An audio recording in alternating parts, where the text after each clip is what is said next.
Well, good morning, everyone. You probably think you've slept in and missed it, but anyway, it's a little bit earlier. It's 5:30 here in Hobart at the moment on the 9th of February, and that means it's 7:30 in the morning in Les Sables over in Europe. So we've got a bit of an early one. I've got an appointment, and so we're here we are.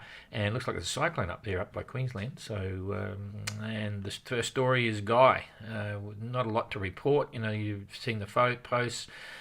Kirsten and Abelish are in the clear at the moment, but there's another one coming, a little front, and so we'll talk about that in a minute. Goog's having fun.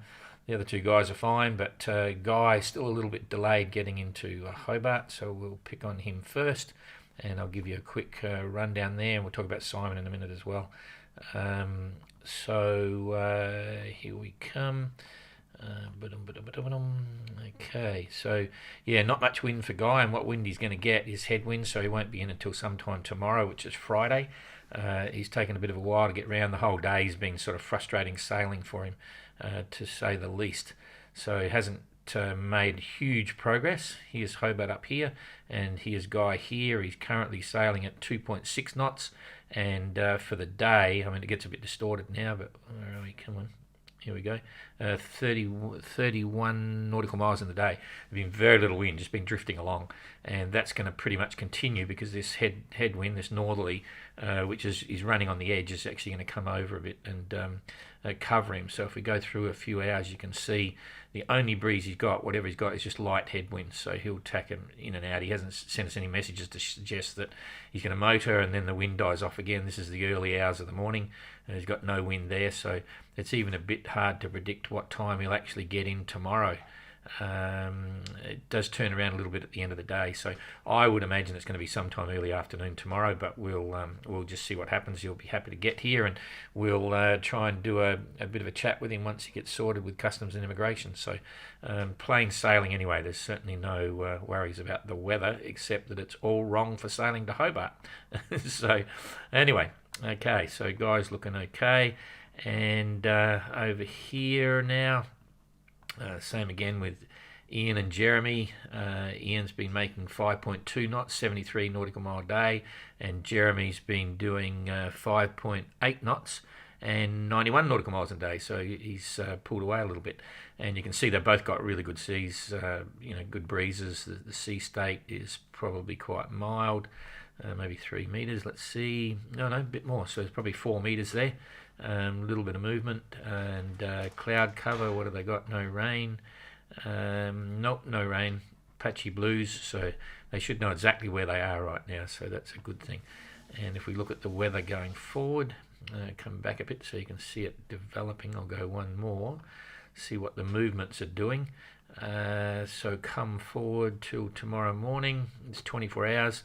High pressure system here forming alongside New Zealand. It's going right the way around here, and Ian's going to be caught up in the middle of it, so he'll slow down.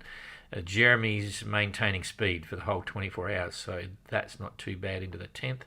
And then if we go into the 11th, around about there, Jeremy's got plenty, that's fine. And Ian will be just drifting along. We'll probably do a 60 mile days or something, but looks like Jeremy's got plenty of breeze there rolling through. So coming up from the south, so the wind direction will change, and just go through to the next day after that. Geez, Ian's still left behind. He's going to have 3 really slow days, whereas Jeremy, by the time he gets here, it's bollocking along the side, and if he can hang on to it, he'll make good easting. He might end up going up northeast, I reckon, by the look of that on day 3, because he'll be over here somewhere, and that's 30, 35 forecast, something like that. Not super big, but plenty of breeze. So that's all okay for those two. And Captain Goog, again, making pretty good time, 5.6 knots, and his daily run is 140 miles. He's just clicking them away, one after the other. So that's good for him. He missed out on all the heavy weather. Come forward for 24 hours.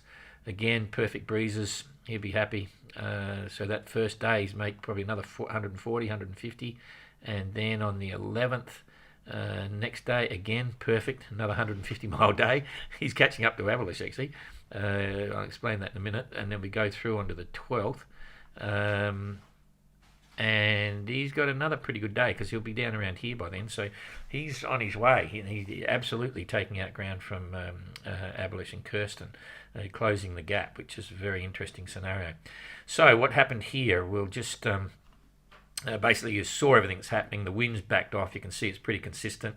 Kirsten's taken a dive, going straight down beeline for Cape Horn, and she's actually going pretty quick, 7.7 knots. So she's going for it. And Abolish is having a bit of a break. He's doing 3.9. He had a few jobs to do. But we did do very early this morning, about 6 o'clock, so 12 hours ago, we put them on alert for this little number here. There's a front coming through, and it's going to be forecasting sort of 35, 40 with gusts up to 50 as well, maybe a bit more. Sea state about 6 meters, and it's going to go over very quick. So whilst everyone thought they might get a bit of a break, there is this thing coming. Anyway, Abolish came back, acknowledged it, and he's just taken it easy, and we discussed a few aspects of it. It's going to come through pretty quick, and it's a bit of a funny system. In fact, I didn't set this up. I'm just going to show you here. I'm not going to show you Windy, but the centre of it, in fact, I'll let it progress first, and you'll see how it forms up and what is actually happening to it. You can see it starting to come up here. It's just a big puff. So here's the system per se. Okay, you can see it there, big low pressure system, and it's all happening on this side. It's quite distorted and kind of strange. It's a little system on the bottom of this bigger system here, so they're interacting with each other, which is causing the strange shape. So it's pretty intense there, that's pretty solid, but you'll see as it moves towards them, it's going to decrease and open up a little bit, but it still deserves a bit of respect. So you can see there's still plenty of blues in there, which is the bigger wind.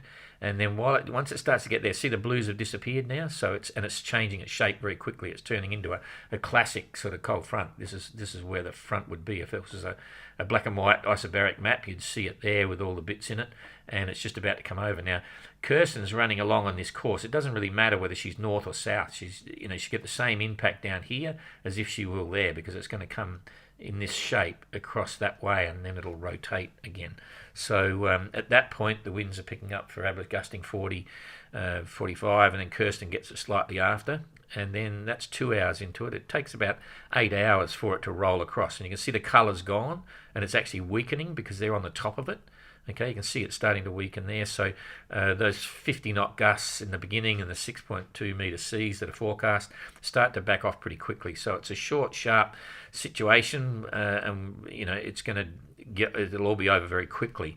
However, having said that, you still got to treat it with respect, and they're the sort of little ones. I mean, if you look back in 2018, Vig, he got rolled and dismasted in seas that were only 3.5 to 4 metres, 3.5 to 4 metre seas, and about 35 knots of wind. So you never know what's in store, and it's a bit of a bugger. We sort of thought this was coming. For a while there, it looked as if it was going to get weaker and disappear before it got anywhere near them.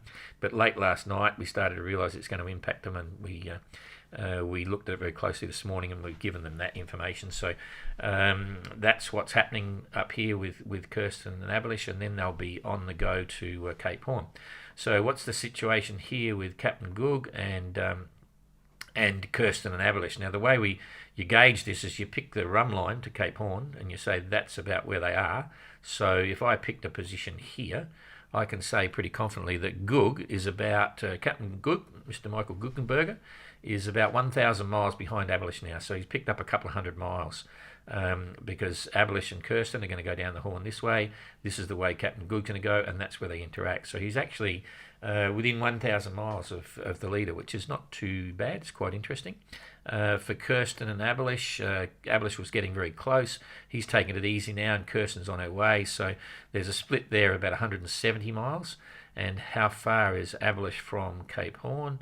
There it is there. So he's about 1,070 odd miles from Cape Horn. And how far is Goog from Cape Horn? Goog is now near enough to 1,900, so nearly 2,000.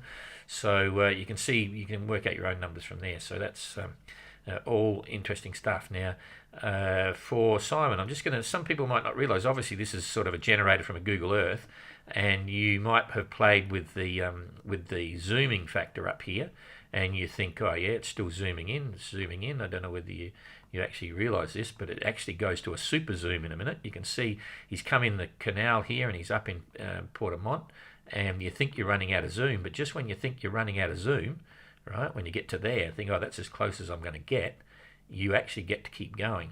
And so if I hit that again, I can keep going in, and you can get street views and all the rest of it. So this is where he came in. The rib met them out here somewhere and gave him some nav bits and so on. And then Simon's come in down the course here and and up to Portamont. So what's Portamont look like? You just keep zooming in, and here we go. We're going to go down to the marina, and you'll see Simon tucked away there working away. He'll probably give us a wave maybe. So yeah, you can see he's come in around here, and that's the marina that he's at. I've never been to Portamont. I can't tell you a lot about it. Seb had a few friends down there, and they've been helping, which is really good. You probably saw that on the post, and he's keen to get away and get back in the hunt. So all is good with